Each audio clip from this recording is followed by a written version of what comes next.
They were two gifted doctors working on a cure for cancer. He had sterling academics and was having a successful career in his chosen field. She chose to be an oncologist because several family members were touched by cancer. But a mysterious illness would bring their collaboration to a sudden end. He was going into kidney failure. Several of his organs were starting to fail. This was a medical mystery. They were testing for everything under the sun. The subsequent investigation would expose a chilling cause and a love triangle gone wrong. This was a case about jealousy and fatal attraction gone awry. This wasn't just a woman scorned, this was a woman scorched.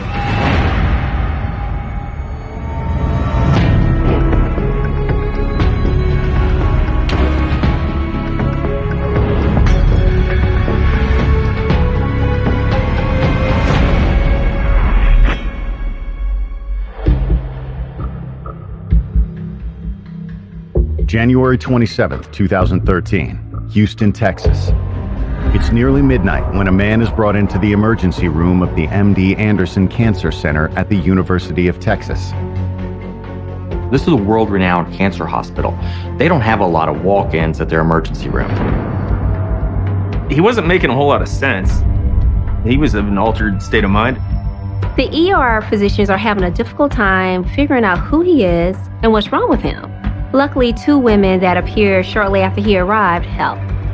One of them was his longtime living girlfriend, Yvette Tony, and the other was his research partner, Dr. Anna Gonzalez Angulo.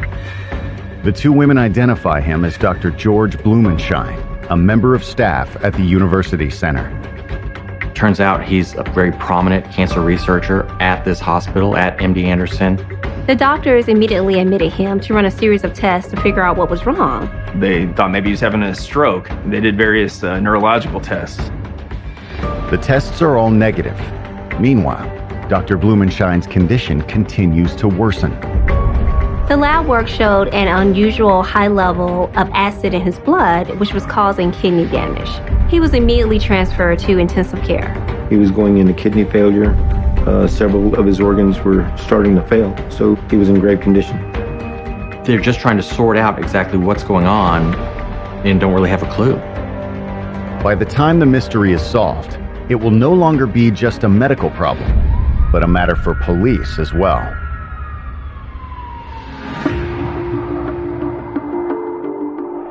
"48-year-old George Blumenshine had been following in his family's footsteps when he first entered the medical profession. He comes from a family where his father was a renowned doctor himself, who known the world over. So he kind of grew up around high-profile doctor community. Got his BA from Vanderbilt. He got his medical degree from University of Texas Medical School here in Houston, and ended up going into cancer research and studied cancers of the neck and the throat. After medical school, George decided to stay in Houston to pursue his career. For the type of research George was doing, he could not have picked a better place. The Texas Medical Center complex is the largest of its kind in the world. MD Anderson is a premier cancer institution. It is a hospital and teaching center that really is focused on ending cancer. It is a place where people come from all over the world to be treated because they have the cutting edge, and it gives you the best chance at life. But professional success wasn't the only thing he found there. In 2003, George fell in love with a fellow doctor named Yvette Tony. Dr. Yvette Tony was an epidemiologist. She's a highly educated person herself, just a different side of the medical field. They had a lot in common. She was just as brilliant and accomplished as he was. So they hit it off really well. They seemed to grow even closer over the years. 2007 was an important year for them. Yvette landed her dream job with a pharmaceutical company, and they decided to move in together. Although they were never married, in 2012, George and Yvette made a different life decision. They wanted to take the next step, and that next step for them was to try to have a child. Normally, there would be nothing wrong with that, but Yvette did face challenges getting pregnant. They were both in their late 40s, so it was a little late to have a child. So, they tried to use IVF. There's, various procedures that Yvette had to go through in their quest to have a child. Their persistence seemed to pay off. In May of 2012, Yvette learned she was pregnant with twins, but it would end in heartbreak. Yvette Tony suffered a miscarriage, and when that happened, that was devastating for both Dr. Blumenshine and Yvette Tony. They were still trying to recover from that loss. It's a very difficult thing for any couple to get over.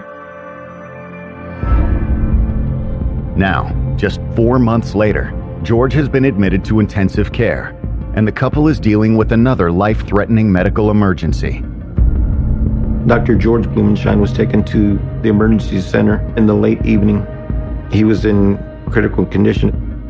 Once your kidneys go, things start shutting down pretty fast. And they realize that he is probably going to die. So they put him on dialysis. They could not figure out what was wrong with Dr. Blumenshine until it was almost too late. The next day, there is finally a breakthrough. A nurse was changing his urine bag when she noticed that there was this white sediment in the urine. So she sent it over to a kidney specialist for testing. He took it to his lab and put a sample under the microscope, and he realized, he could see crystals. And he was amazed because he knew what that meant. Coming up, a mysterious illness becomes a criminal investigation. It just didn't make any sense because either he drank it himself or was poisoned, which is just too far-fetched to believe.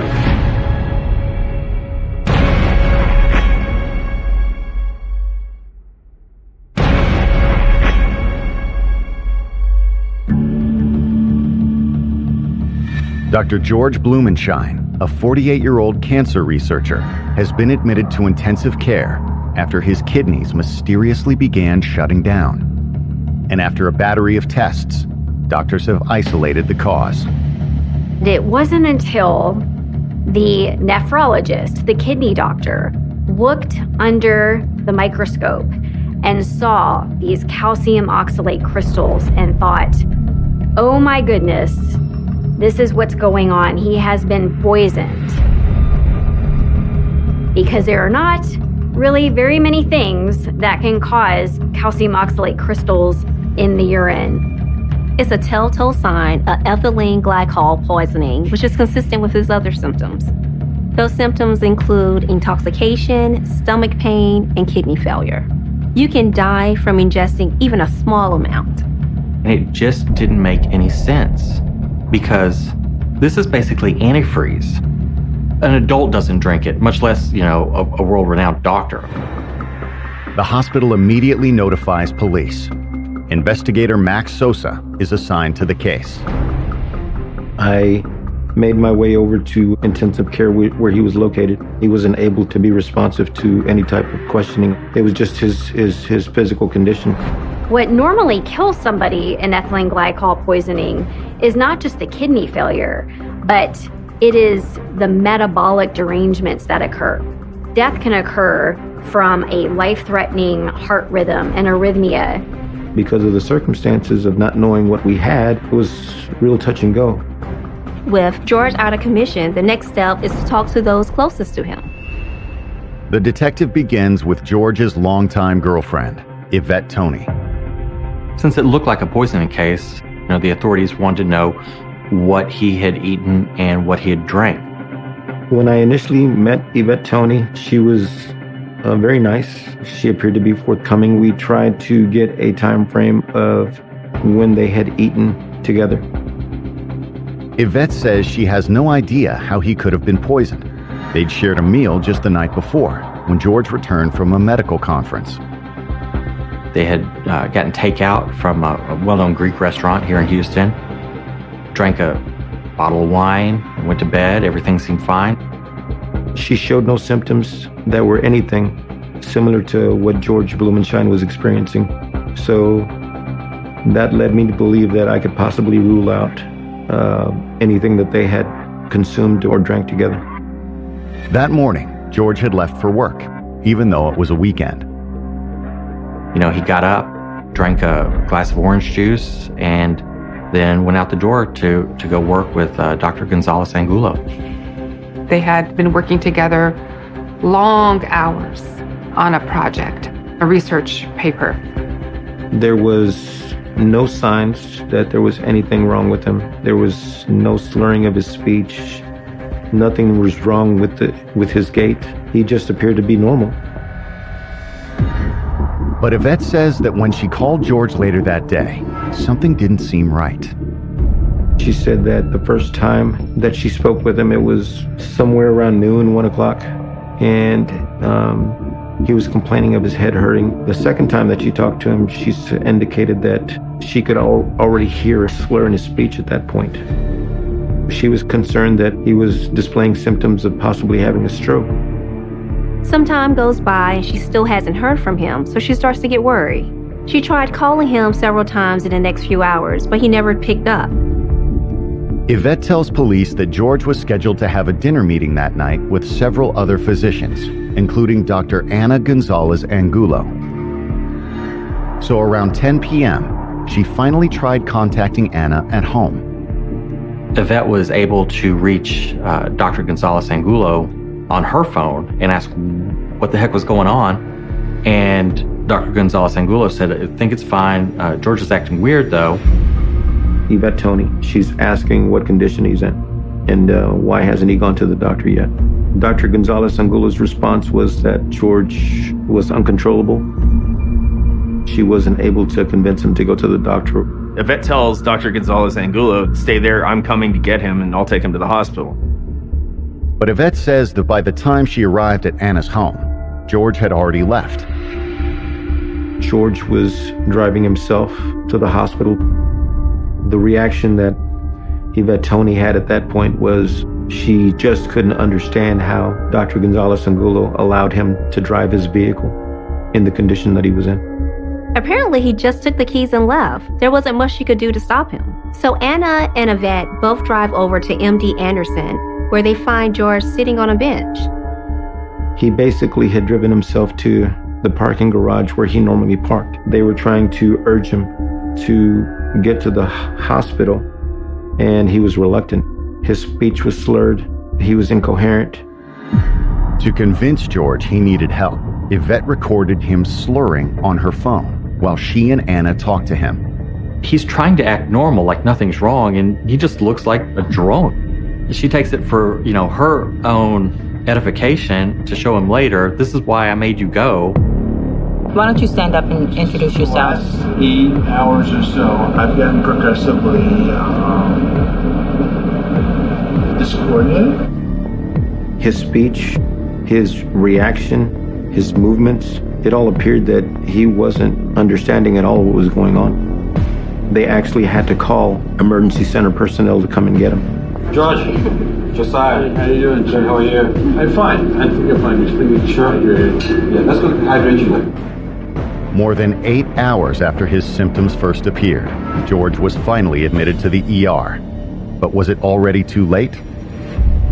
What was difficult in not being able to talk to the victim was he was the one who knew who he was in contact with, what he had eaten, what he had drank. Without any of that information available to us, it was a delay in leading us to where we needed to go. Maybe it was a patient that was upset and going after doctors at MD Anderson, somebody that didn't get cured and was going to die anyway. It was just such an unbelievable crime to poison somebody with, such a coarse substance. Coming up, hospital rumors lead to a surprising new suspect. It seemed to be the worst kept secret at the hospital.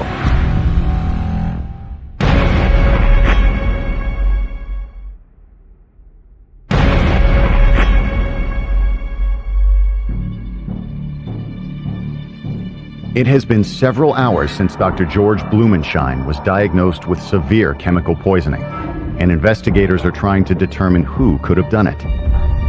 The actual chemical that was used was ethylene glycol. That's commonly known to be used in antifreeze. However, it was used in its pure form, and that is commonly used in laboratories.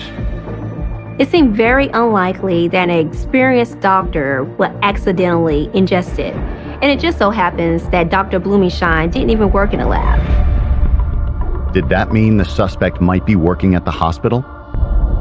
We looked at the possibility of someone eliminating somebody just so they could take credit for the research. We looked into every possibility, but every possibility was not a probability. Meanwhile, George continues to fight for his life. He was so sick, he was near death. The investigation has only just begun when it hits an unexpected roadblock. George's girlfriend, Yvette Tony, has been helpful to detectives so far, but now she suddenly seems to have a change of heart. She indicated that she was going to have to confer with an attorney. It was surprising because that was going to hinder our process in the investigation. Was she being protective or was she trying to hide something? Yvette Tony was absolutely a suspect. We did not rule out or rule in anyone until we had all the facts. And when police try to interview George's research partner, Dr. Ana Gonzalez Angulo, they find her equally evasive. When trying to even make contact, even in a phone call, it was very difficult. It took several days before I was able to arrange a meeting with her. Could both women have something to hide? Hoping to find answers, detectives turn to George's colleagues, and what they learn is surprising. The other doctors say that he's a well-respected member of the faculty. They have no idea who will want to harm him, but he does have a secret. This was a guy who was having an affair, who had kept it from his long-term live-in girlfriend with whom he was trying to have a child, who was engaged in a relationship with Dr. Gonzalez. At age 41, Dr. Ana Gonzalez Angulo had come a long way from her humble beginnings. Dr. Gonzalez was born and grew up in Popayan, Colombia. Her parents had 3 children. They grew up on a ranch, producers of coffee and fruit and cattle. So it was a hardworking family. Like George, she decided to go into medicine because of her family members. She chose specifically to be an oncologist because several family members were touched by cancer. After medical school in Colombia and a residency in Florida, Anna landed at MD Anderson in 2003. She quickly rose to be one of the hospital's shining stars. Dr. Gonzalez Angulo was world-renowned for her cancer research. She had patients, she had saved their lives. They loved her. It was very evident to me personally that she took care in my well-being. We were going to cure cancer, my cancer. What distinguishes her from being a good physician to a great physician is that you know that you're in good hands. She and George met shortly after she arrived to the hospital. It seemed like a good partnership. Dr. Gonzalez Angulo and Dr. Blumenshine both had an incredible passion to search for cures for cancer. That certainly brought them closer together in both their research and in their personal lives. By 2013, the two colleagues were spending most of their time together, in and out of the lab. They went on trips together, on speaking engagements or conventions. They went to remote places, I want to say Vietnam to Ecuador. And in fact, not long before this all transpired, they were in Colombia on business. These people were working at least 60 hours a week, sometimes a lot more. It seems like it would have been easy to, blur the lines between, professional boundaries and the more personal boundaries. Rumor was, that's exactly what happened. The suggestion was made by several doctors that there was more than just friendship going on. There was an incident where a colleague walked in and she was sitting on his lap in his office. It emerged that she was really flirty with him a lot of the time. Dr. Blumenstein would call Dr. Gonzalez Angulo his little princess. They had pet names for each other. You know, it was definitely a two-way street when it came to romantic mingling. The possibility of an affair might explain Anna's reluctance to talk to police, and it raises even more questions about George's girlfriend. Did Yvette Tony know that he was cheating on her? Was she angry about that? Most crimes either happen because of sex or money, and if money wasn't an issue, they were about to start looking for sex. We had to take into consideration that this could have been a scorned lover because of the apparent love triangle that we had going on. Coming up, details of the affair threaten to turn the investigation upside down. He makes this sort of hospital bed confession.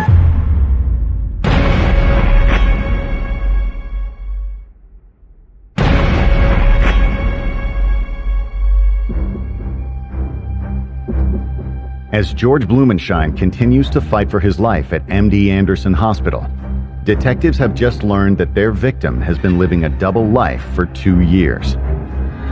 But is George's affair with his research partner the reason why he was poisoned? What finally emerged was this really twisty tale of a doctor who was cheating on his girlfriend with another doctor. The police went through that and said, you know, maybe it's Yvette Tony. Maybe she has found out about the affair. The more the investigators spoke to George's colleagues, the more it seemed like the worst kept secret in the hospital. Yvette has gotten a lawyer and stopped talking to police. But a few days later, detectives finally get a chance to sit down with the other woman in this alleged love triangle, Dr. Anna Gonzalez Angulo. We had a lengthy interview. I asked her about her schedule, his schedule. I asked her about them eating or drinking anything while they were together, and what his mannerisms were when she was with him for that day.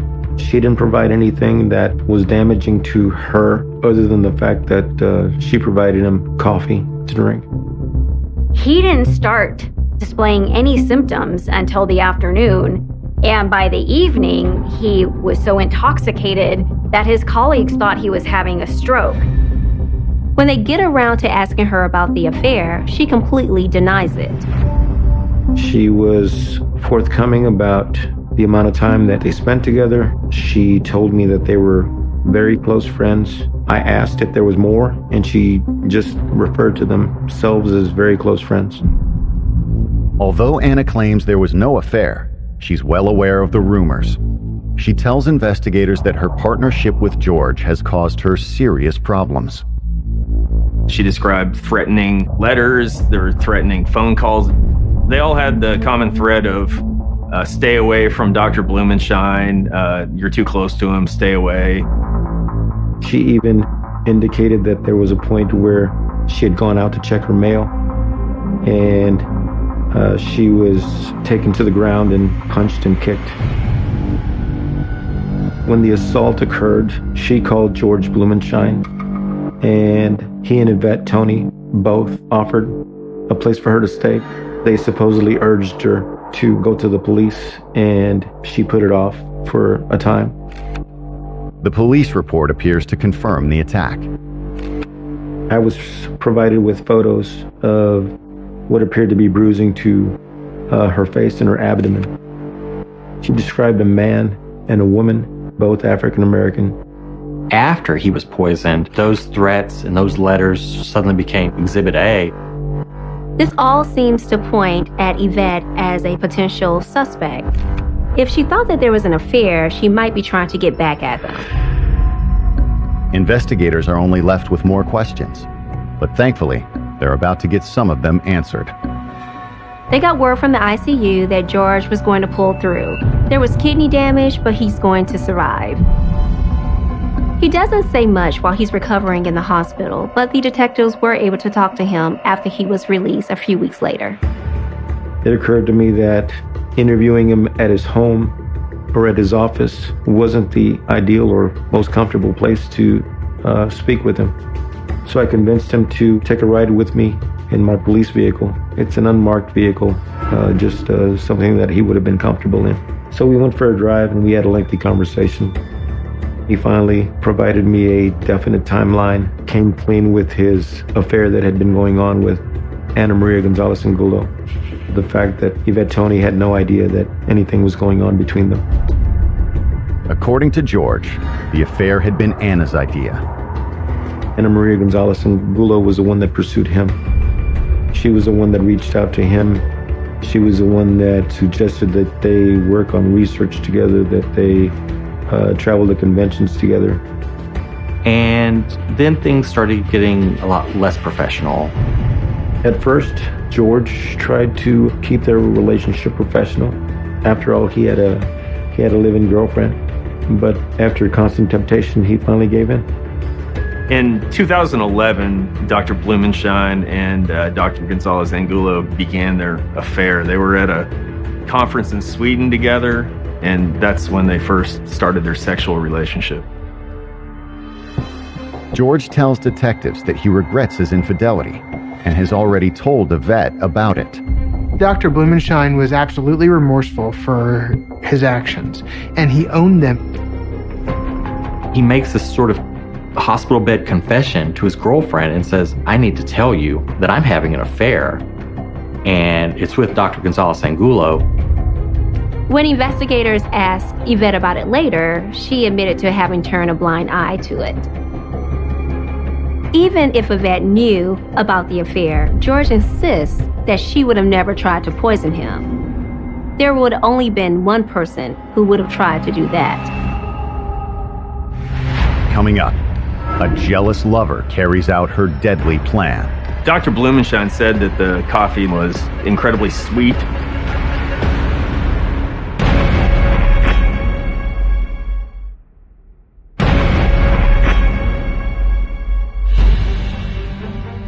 Months after the near-fatal poisoning of Dr. George Blumenshine, investigators believe they have a solid suspect, his research partner, Dr. Ana Gonzalez Angulo. This case had more twists and turns than a Rubik's Cube. To put it all together was not easy, but when you finally got it, it was crystal clear. So they've been looking at Yvette because they thought that she was jealous of Anna. But George thinks it was the other way around. George says his suspicions first began when he confided in Anna about the tragedy of Yvette's miscarriage. Her reaction was, well, I can have a baby for you. That was her first offer when he provided her that information. She had told him that she could have the child in Colombia and come back and he could be the uncle. It's amazing to think that she would possibly just try to be a surrogate for them. What a friend. George declined the offer. Soon after, Anna began telling him that she was getting threats about their relationship. Ana Maria Gonzalez Angulo informed George Blumenshine that she started receiving letters and phone calls suggesting that she stay away from George. It was pretty clear to me what she was doing is she was threatening and harassing herself to try to drive a wedge between Dr. Blumenshine and Yvette. That strategy hadn't worked. But how much further had Anna been willing to go? George is convinced that Anna is the one that poisoned him because of the way his illness progressed over the course of the day. George Blumenshine described January 27th as being a day where he woke up in the early morning hours, and the point on his agenda was to go over to Ana Maria Gonzalez's townhome, pick her up, and they would both go to the office to do research. George says Anna had something else in mind. She apparently pulled him into the bedroom where they engaged in sexual activity. Afterwards, they had breakfast, and Anna gave him a cup of coffee that tasted unusually sweet. Being a person that he spent hours with, she knew exactly how he took his coffee. He drank his coffee black, unsweetened. He takes a few sips and says, I can't drink it, it's too sweet. And she keeps forcing it on him. Drink this coffee, it's from my homeland, it's from my homeland. She told him how special that coffee was. He could never have imagined how special it was indeed. Ethylene glycol by nature is very, very sweet. It is an age-old poison that individuals have used to harm others. This strange tale of the special coffee that's extremely sweet is surely, to us, was clear that that was the moment that he was poisoned. Based on George's testimony, it didn't really seem like there was any other explanation. I went back and I asked him about the wine that he had drank with Yvette Tony just to rule it out. I asked him if there was any distinct sweetness to the wine. And he said no, that there wasn't. So the only thing at that point that he had consumed from the previous night to that morning was the coffee. And that was the only thing that he consumed that would have had the sweetness that ethylene glycol would have produced. Detectives theorize that when it finally became clear George would never leave his girlfriend, Anna snapped. Dr. Gonzalez Angulo knew she was losing Dr. Blumenshine. There's no doubt in my mind the affair meant way more to her than it did to him. She wanted to have a child with him. She wanted to be with him. He was living with another woman, and I think sort of stringing her along. Dr. Gonzalez Angulo wanted to kill Dr. Blumenshine because if she couldn't have him, she didn't want anyone to have him.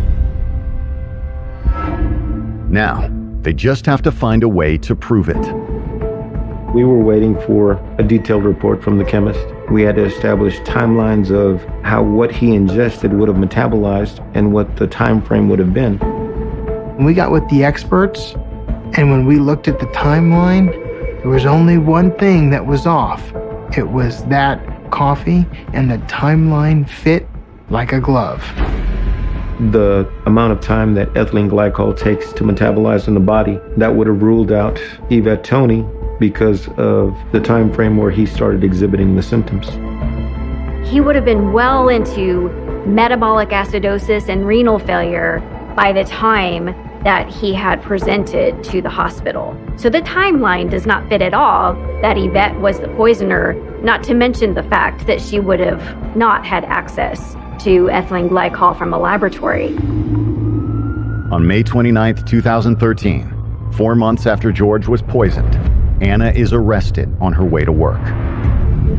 I told her that she was under arrest for the aggravated assault by means of poisoning of Dr. George Blumenshine. She said that I had it all wrong, and my response to her at that point was, "You can't beat science." And she dropped her head, and I believe she responded, "No, you can't."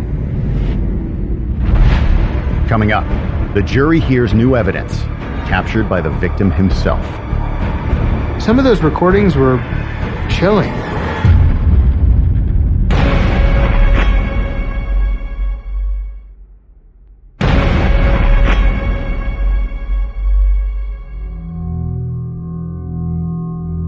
On September 15, 2014, the trial of 43-year-old Dr. Anna Gonzalez Angulo gets underway. She stands accused of poisoning her lover, Dr. George Blumenshine. This wasn't just a woman scorned, this was a woman scorched. She was looking for vengeance. If convicted, Anna could face up to life in prison. George's credibility definitely came into question during trial. You know, here's a man who wants to play the victim. Are you proud of what you did with the defendant without... No, I regret it deeply. Whether the jury liked him or did not like him wasn't the issue. The issue was you had a man, a doctor, whose maybe only fault was not being faithful to his longtime girlfriend. Despite her conflicting emotions, Yvette provides the prosecution with compelling testimony. I trusted her. I trusted him. I felt stupid. I felt betrayed. Yvette Tony provided the antidote to the jury for their hatred of Dr. Blumenshine. She would never harm this man. You could look at her and see. And she told the jury she felt like a fool for not realizing that this was going on. Yvette Tony was credible and crucial. I kept thinking to myself, you're gonna make me look like a complete idiot. No one said anything to me about this. She stated that after George confessed about the affair, he also shared his suspicions about Anna. George said, Yvette, do not poke the dragon. I think she poisoned me, and I don't want to say anything until I know for certain or we have some sort of proof. They think, well, we're going to just sort of PI this stuff ourselves, be our own personal private investigators. So they start calling and getting her on the line to try to admit that she's done something wrong. It turned out George recorded those phone calls, and they're now played for the jury in court. Why in Christ will I ever hurt you? Why? Why would Yvette hurt me? I don't know. I don't know you two. I don't know what's behind you two. On the tapes, Anna tried to shift the blame to Yvette, just as she had done with the police. If I tell you that I have enough circumstantial evidence to press charges, will you believe me? No. I will. I do. Against Yvette? Yes. Dr. Gonzalez Angulo could never provide the evidence and the supporting documentation to the claims that she made. According to the state, Anna had fabricated everything, including the claim that she was beaten. When we started looking, and we looked at all the details and everything, it didn't match up. The colors of the bruising didn't match. It didn't fit. That the strikes to the face occurred at the same time strikes to the abdomen did. She beat herself up. That is what she did. It's sad, but it's true. Prosecutors argue that the toxicology report proved that Anna was the only one that could have poisoned George. We had a mountain of evidence against Dr. Gonzalez Angulo, and we had the best kind of evidence. We had science. The science proved that he was poisoned with ethylene glycol, and it was done at a time when this coffee was administered to him. The defense doesn't agree. They argue that the science is anything but conclusive. There was evidence presented during trial that the ingestion of any harming substance could have occurred even the day before or the days before when Dr. Blumenshine was with Yvette Toney. The defense, however, challenged the idea that Anna was as obsessed with George as he made her out to be. The affair wasn't as serious as he thought. You can see this sort of web that the prosecution spun of there being some fatal attraction. But honestly, the evidence showed just the opposite, that Dr. Gonzalez viewed that relationship incredibly casually. My understanding of the relationship was it was a mutually satisfactory sexual relationship. So I don't believe she was ever looking for something deeper. The defense also draws attention to many holes in the case against Anna, including a lack of due diligence in the investigation. There were so many issues, whether it was the scientific evidence, whether it was the lack of investigation into the various suspects, whether it was the veracity of the witnesses that the state brought, whether it was sort of the overreaching nature of the prosecution's, very dramatic case. But what would the jury believe? After deliberating for 2 days, they finally reach a decision. We, the jury, find the defendant, Ana Maria Gonzalez Angulo, guilty of aggravated assault of a person with whom the defendant had a dating relationship. We asked for a lot of prison time because she had basically stolen years from Dr. Blumenshine. Dr. Blumenshine has permanent lasting kidney damage. His kidneys don't work at full capacity. He has to watch what he eats and how much he drinks, and his life expectancy is probably shorter based on having the damaged kidneys. She was sentenced to 10 years in the Texas Department of Criminal Justice. In her jealousy, Anna had not only hurt the man she loved, but ended a promising career as well. She cried, not just for herself and her life, but maybe even more so for her parents, for her family. Had she known this would lead to this, I don't think she would have been with him. Everyone loses. Dr. Blumenshine has lost a piece of life that he can't get back, and his life is forever altered. And women all over the world have lost someone who had the ability to cure and help breast cancer.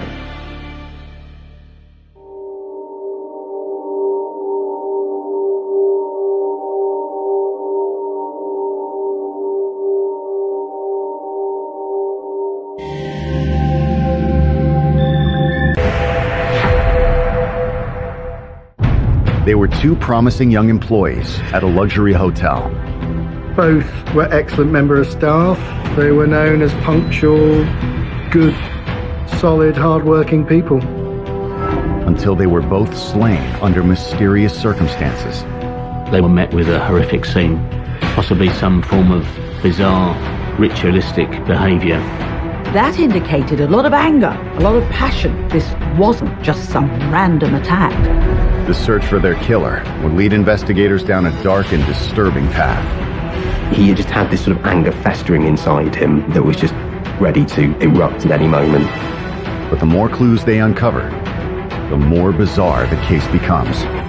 This must have just been so baffling for the investigators. I've never seen anything like it in 14 years of dealing with murder.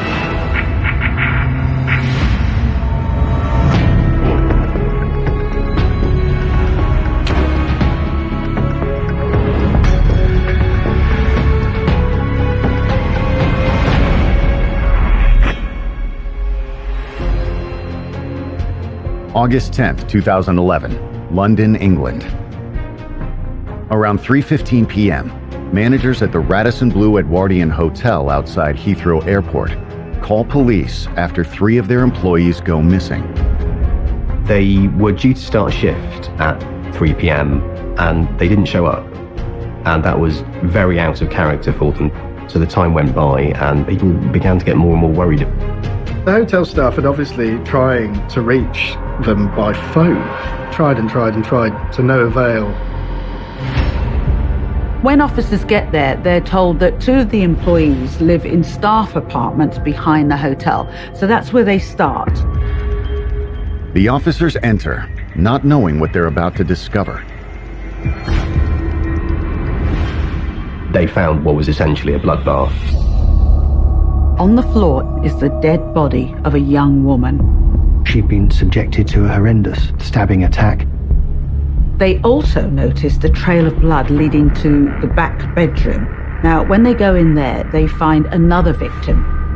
The body of a young man, naked, laid out on the bed. It appears he's also been stabbed. The victims are identified as 2 of the 3 missing employees, 20-year-old receptionists, Tibor Voss and Alice Adams. It's not just horrifying, it's unimaginable. I mean, this just isn't the sort of place where something like this happens. Tibor Voss was born and raised in Budapest, Hungary, and although he came from humble beginnings, he had big dreams. He came from a fairly poor background, but he was quite bright. I mean, he was a prodigious musician. He could play pretty much every instrument he turned his hand to. His favorite instrument seems to have been the piano, which had been a gift from his grandmother. It was 100 years old, and apparently this was something he played regularly and often and was very good at. But in 2006, at the age of 15, Tibor's life changed forever when his father suddenly died. Tibor certainly took on the role of the father figure, but due to his young age, his mother did struggle to make ends meet and pay for the family to live in Hungary. Tibor was doing everything he could to improve his family's fortunes. He'd applied to the University of Budapest in 2008, but unfortunately he'd been turned down. He was planning to apply to university the next year to have a second go. In the meantime, Tibor decided to move to London to find work. I think London offered him a fresh start in a big city somewhere in Europe. He could come to the UK, he could earn a bit more money than he could earn at home. And in August of 2010, 19-year-old Tibor got his big break. He had managed to get a job at the Radisson Edwardian Hotel, which is a stone's throw from Heathrow Airport. It was where, travellers would stay or business people would stop in before going to the airport. It seemed Tibor really loved his job, and he quickly made friends with all of the staff. It seemed like everybody loved him. By all accounts, he sort of threw himself into his work. He was very good at it. He was well respected as a colleague. One of the friends Tibor made was 20-year-old Alice Adams. Alice was a local girl who lived with her family in Buckinghamshire. It seemed that she and Tibor bonded over their love for music. She had an arts background, played musical instruments, played the guitar, and was a very entertaining personality. Alice was working at the hotel to save up to take a trip of a lifetime. Alice's aunt was due to get married later that month in Hawaii. Her sisters were going, her mum was going. It was all booked and ready to go, and she was extremely excited. Everybody had been rather infected by her enthusiasm since she'd arrived. She was gregarious and funny, and certainly well liked among the staff at the hotel, and guests seemed to take to her as well. Tibor and Alice quickly became integral members of the hotel staff. But as much as he enjoyed London, Tibor was determined to return to Budapest and help his family. He reapplied to the University of Budapest that next year, and this time he got in. He was going home to sort of pursue that academic dream. Tibor was scheduled to leave on August 30th, 2011, but the long-anticipated family reunion would never happen. Instead, just 3 weeks before he was supposed to leave, Tibor and Alice have both been found murdered, and police have no idea why. They were young, they were vibrant, and the scene was as baffling as it was gruesome. There was a murderer who was prepared to kill 2 people at one time at large. Coming up, the crime scene reveals some disturbing clues. It was an excruciatingly violent death that those victims had suffered. Possibly some form of bizarre, ritualistic behavior.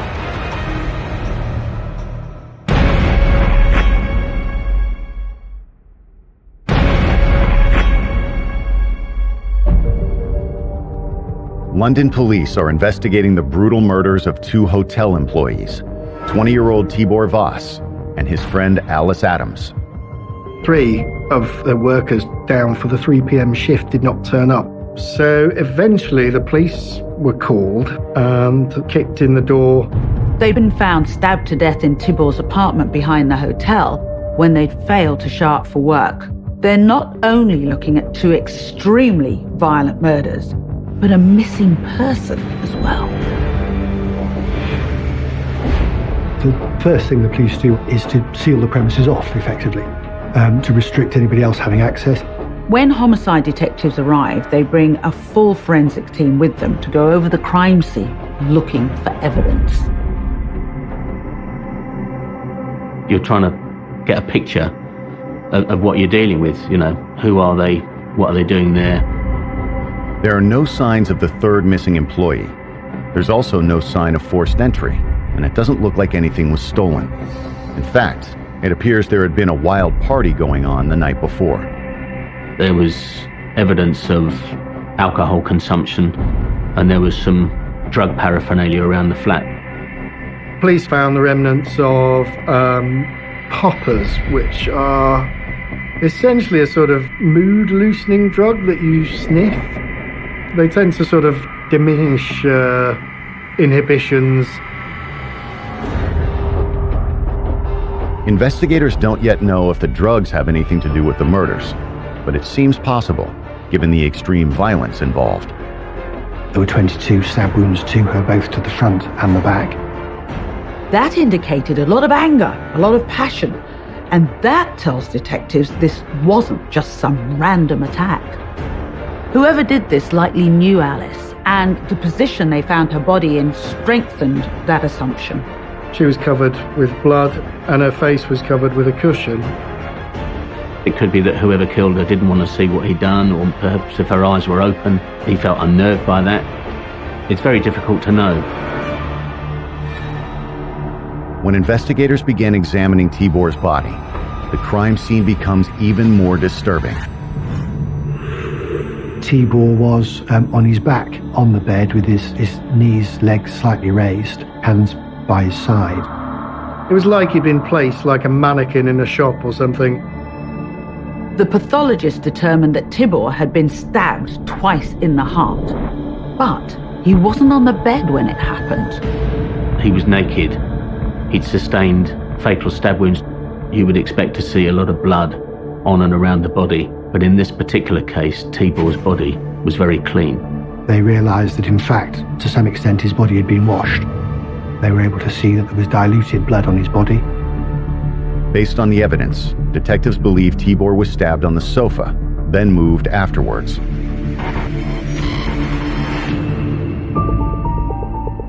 There was a small mark at the small of his back, which was clear he'd been dragged on an abrasive surface. The body had been moved and put into position, but they had no idea why. In my experience, it's very, very unusual. I can only suggest that it's possibly some form of bizarre, ritualistic behaviour by the killer. Further examination reveals several other strange details. Both victims had been attacked with a knife, but there weren't any defensive wounds. Alice had a cut on her arm, but you'd expect there to be more evidence if someone was trying to stop someone stabbing them to death. But I mean, that was one of the strangest things. So it was either they'd been caught unaware, or perhaps they'd been sort of stupefied by the drugs and the alcohol that they'd taken. That, combined with the fact that detectives couldn't find any trace of the killer in the apartment, meant this wasn't just a spur-of-the-moment attack. Somebody planned this.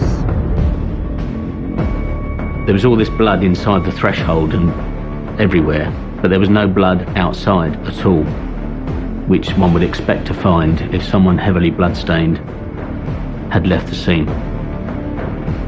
As deliberate as the killer seemed to have been, they hadn't even tried to get rid of the murder weapon.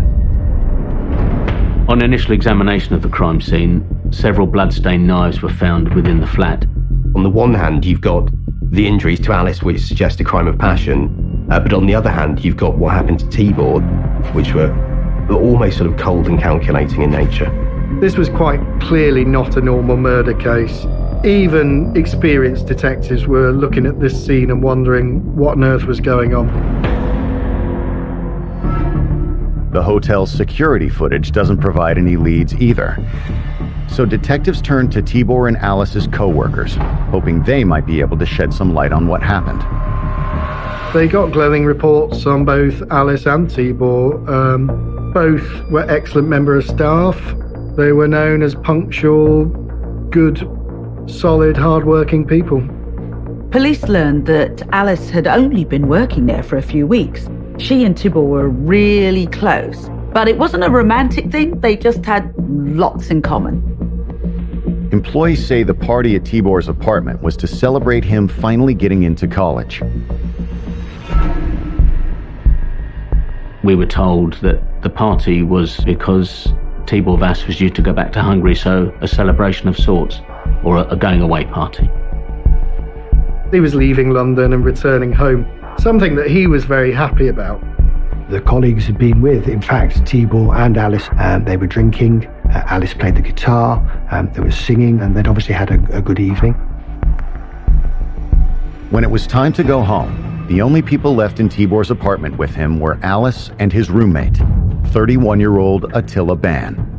That's the first they've heard of a roommate, but Attila isn't just living with Tibor, he's also a manager at the hotel. And he's the third missing employee.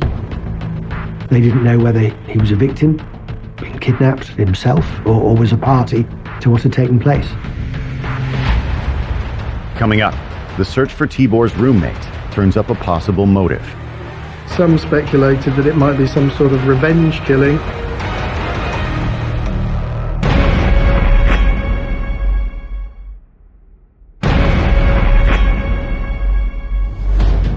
A bizarre crime scene at a 5-star hotel in London has left detectives guessing.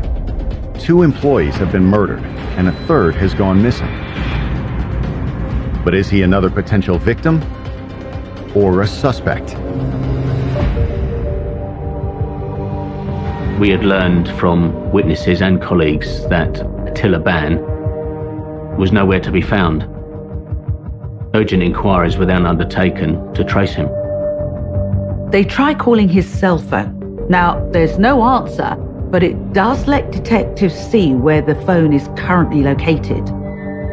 They could see it was pinging off a cell tower in the area near the hotel, but they just couldn't work out where he was. There was no sign of him. He was there, but he wasn't there. It was very odd.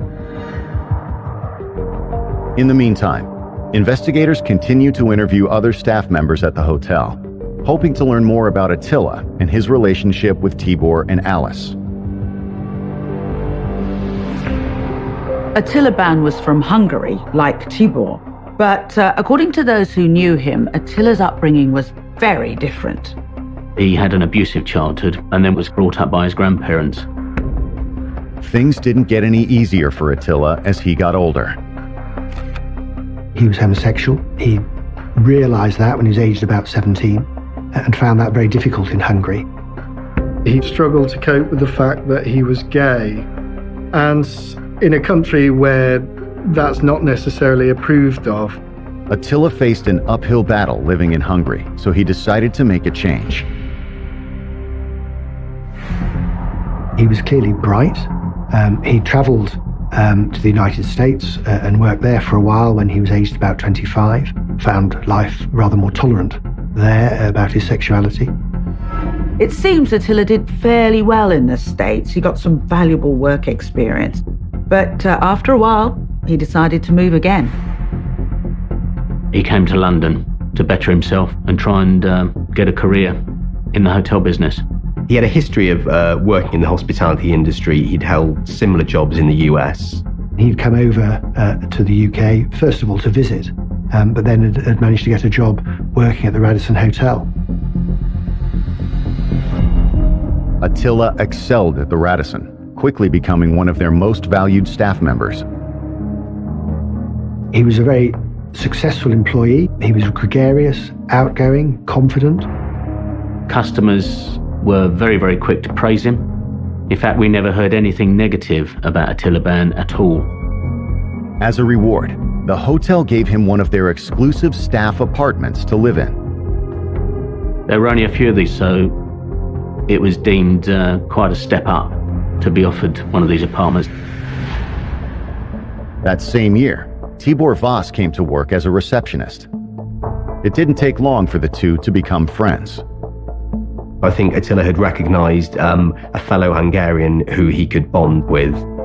Tibor was 20, Attila was 31. So Tibor probably thought of him as an older brother, someone he could look up to. Attila Ban took Tibor under his wing and nurtured him at work and was clearly very impressed with Tibor and saw him as a kindred spirit. Attila provided Tibor with valuable guidance, as well as a place to live. Tibor was living in sort of dingy, rented accommodation, and when he sort of expressed the fact that he didn't like this, Attila had asked him to move in. There'd been no secret about Attila's sexuality. And no suggestion that Tibor was homosexual either. And he was perfectly happy to share the flat with him. He was an older man, they came from the same country. When Alice started working at the hotel, Attila was the one who showed her the ropes as well. And he was the one who introduced her to Tibor, and they all became good friends. Now Attila has gone missing, and since witnesses place him at the crime scene, he seems to be the most logical suspect. Or he would be if investigators could come up with a motive. He got on well with both these people. Both were charming, pleasant, young colleagues, and there was no apparent reason why they should have been killed. Detectives still didn't know what to make of the strange, ritualistic way in which Tibor had been killed, so they decided to focus on Alice first. Police would have thought that Alice was the target. I mean, it seemed that the rage had been directed against her. When detectives take a look at Alice's cell phone records, they make an interesting discovery. Analysis of Alice's mobile phone revealed a series of texts that had taken place on the night she died during the small hours of the morning. She had been in contact with a former boyfriend of hers, Tad. From what investigators were able to find out, the two had been together for a while, but only recently broken up. He'd moved away to a different part of the UK to university, and so they were on and off again. It had just been rekindled again at around about this time. The records also showed that he and Alice had been in contact on the night of the murders.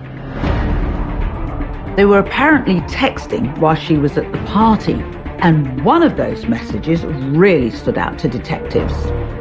She said she was in bed with her manager Attila, and she'd also texted that Tibor was throwing up and drunk.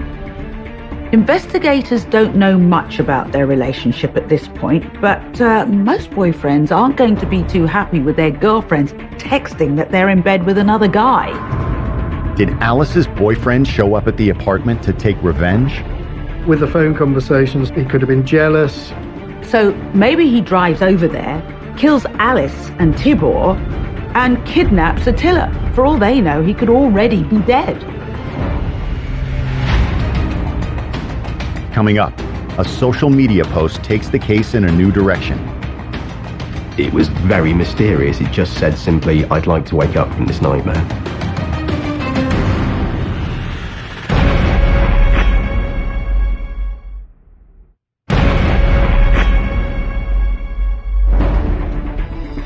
Hours after Tibor Voss and Alice Adams were found stabbed to death in his apartment, London police have a suspect. Alice's former boyfriend, Tad Finney. The boyfriend is obviously the suspect you would look at first of all. She'd been on the phone to him a few times throughout the evening, I think once even to say that she was in bed with her manager Attila. However, lab tests from the evidence found in the apartment seem to indicate there was more going on than just a simple tryst. Tibor and Attila's DNA was present on Alice, and also Attila Band's DNA was present on Tibor, obviously at this party. Some sexual activity had clearly taken place. There's no real evidence to suggest that they'd partied together in this way before. Did seeing his girlfriend involved in a threesome cause Tad to fly into a jealous rage? Investigators track him down to find out. He didn't come across as a cold-blooded killer. He was very distraught and said he'd been at home the whole night after talking to Alice. He was able to provide an alibi of sorts. The last text between them was around 3:30 in the morning, so what that showed to us was that Tad Finney's phone had been at his address. Of course, that by itself doesn't necessarily prove that he's telling the truth or that he had his phone with him. So they decided to follow up with a search warrant. We checked his clothing for any signs of blood distribution or any suggestion that he could have been at the crime scene when the killings took place. It became clear that he was nowhere near the scene and Tad couldn't have been responsible for the murders. But if he didn't do it, who did? As investigators are following up on this lead, they come across new information from one of the victim's co-workers. A colleague from the hotel made police aware of a Facebook post from Attila Ban. At about 7:30 that morning, there'd been a posting saying, "I'd like to wake up from this nightmare." This appeared to be an odd sentence to use. It was apparently entirely out of character. This post, with its potentially sinister connotation, didn't make sense. The cryptic message does tell investigators one thing, however. It confirmed to us that Attila Ban was clearly alive, but what we didn't know was where he was. And if Attila's not a victim, there's only one other alternative. It became clear that Attila Ban was a suspect, and they needed to find him as soon as they could to find out what had happened. Detectives returned to the hotel to speak with Attila's friends. And this time, they discover there's more to this employee of the year than meets the eye. People seemed to be a little hesitant to talk about it at first, but it seemed the rumor was that Attila liked Tibor a little bit too much, that he had a major crush on him. Their co-workers say that Attila was well aware that Tibor wasn't gay, but he might have been hoping to change his mind. Attila managed to arrange his rosters so that they would work together, they would finish work together. He arranged them to share the same flat. As they spent more time together, the relationship grew, and so did Attila's feelings for Tibor. Attila Ban was what I would describe as infatuated, almost obsessed with Tibor. The problem was that it just wasn't reciprocated. Tibor was not interested. He was interested in women. In the months leading up to the murders, Tibor and Attila's friendship started to suffer. Tibor didn't appreciate all that he was doing for him in supporting him at work and really taking him under his wing. There were frequent quarrels when he thought Tibor had sort of slighted him by leaving him out of a conversation or a social situation.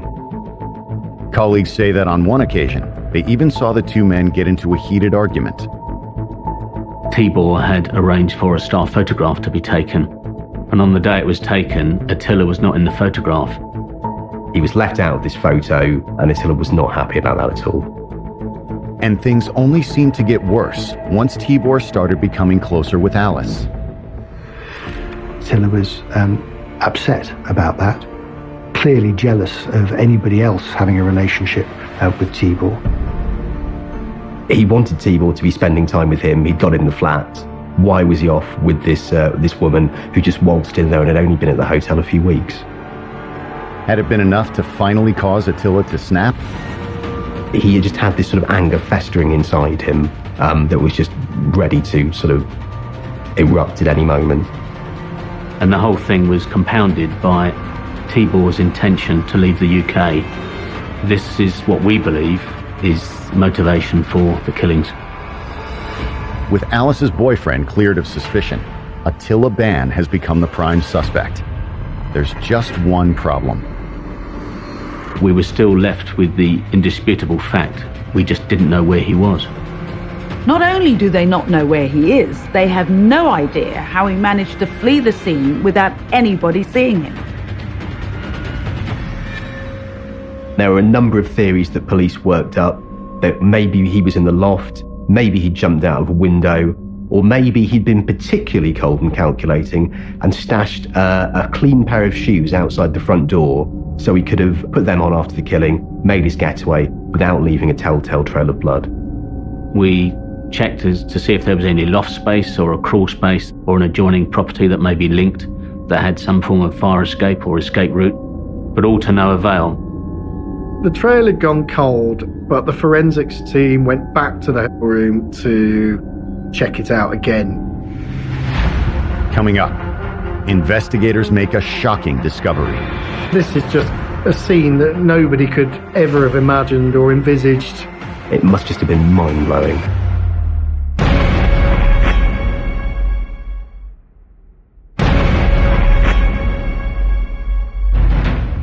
It has been 2 days since the investigation into the murders of Tibor Voss and Alice Adams began. Detectives have narrowed the list of suspects down to one: Tibor's jealous roommate, Attila Ban. But he is nowhere to be found. It was as if he'd vanished into thin air. Hoping to find new leads, London police return to the crime scene. But as soon as they arrive, detectives immediately notice something is wrong. So the police went back for another look to see what they might have missed at the scene. They saw that the door to the bedroom in the flat that had been left open, it was now closed. It was very apparent that things had been moved around. A bottle of vodka had been moved, medication had been moved. It could have absolutely meant that someone had broken into a crime scene, and that was probably their biggest fear. Their first thought is that maybe somebody had broken in to tamper with the evidence. But when they get to the back bedroom, they find the last thing anybody could have expected. My colleagues then went to push the door, and there was a heavy weight behind it. The bed had been pushed against the door. Sort of forced their way into the bedroom, and just out of the blue there is Attila. Investigators find their murder suspect lying face down on the bed. He has appeared to be in a semi-comatose or drunken and confused state. There are cuts to his wrist and on his throat, apparently in an attempt to commit suicide. He was found with a number of superficial injuries, but these were only minor grazes.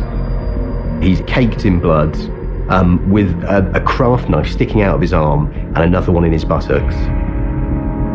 Once the officers realised that the man in the crime scene was indeed our prime suspect, Attila Ban. He was arrested straight away, but due to his injuries, he was taken straight to hospital. But with the crime scene sealed off for the past 2 days, how could he have gotten in? This must have just been so baffling for the investigators. So obviously they take another look at the crime scene and wonder where on earth he's appeared from in his naked form. So they pull the crime scene apart. The mystery stumps investigators until one of them notices a small detail in the bedroom. Looking at the sheets and the blood on it, they realized that there'd been a cut in the side of the divan bed. They lifted the bed up. They find a space there just large enough for one person, and they realize that Attila didn't break in. He's been there the whole time. Attila has essentially carved a hole in the divan underneath the bed and has been hiding there since the murder. This is the same bed on which Tibor Vass's body had been found. He had never left the premises at all, and whilst the investigators had been in the premises, he'd been hiding under the bed. Police are dumbfounded. The entire time they were conducting their investigation, the killer had been right under their noses. He'd cut out a section of the divan, almost as eye holes, if you like, in order to peer out and see what was happening. In my 14 years of dealing with murder investigations, I'd never seen anything of the like.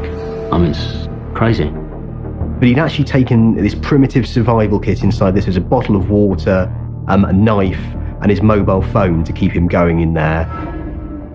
But it seemed 2 days were as long as Attila could make it.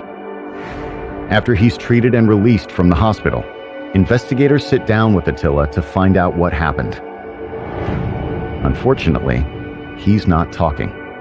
The officers interviewing Ban were quite surprised to find that he said absolutely nothing. It was almost as if he'd been struck mute.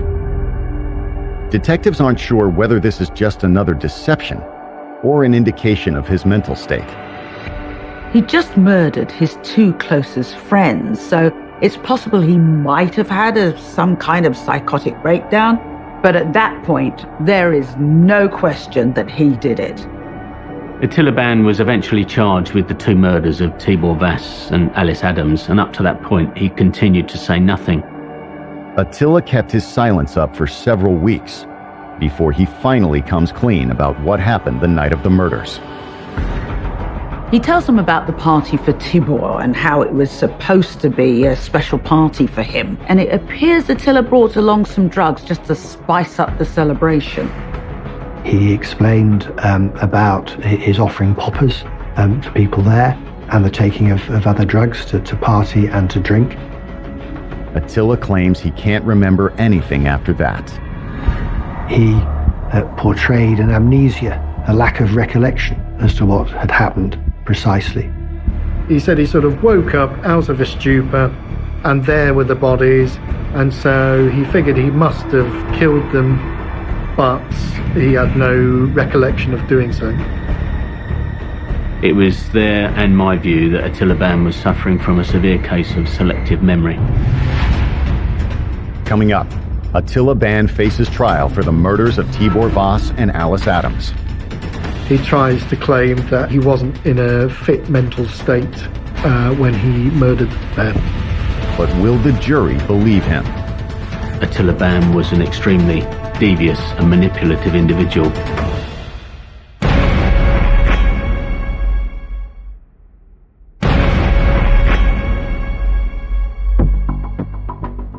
On July 9th, 2012, nearly a year after the murders of Tibor Vass and Alice Adams, Attila Ban finally stands trial. Attila Ban pleaded guilty to 2 counts of manslaughter on the grounds of diminished responsibility, which meant that he shouldn't be held fully responsible for the killings. But prosecutors think otherwise. They paint Attila as a man who was obsessed with his roommate and became enraged when his affections were not returned.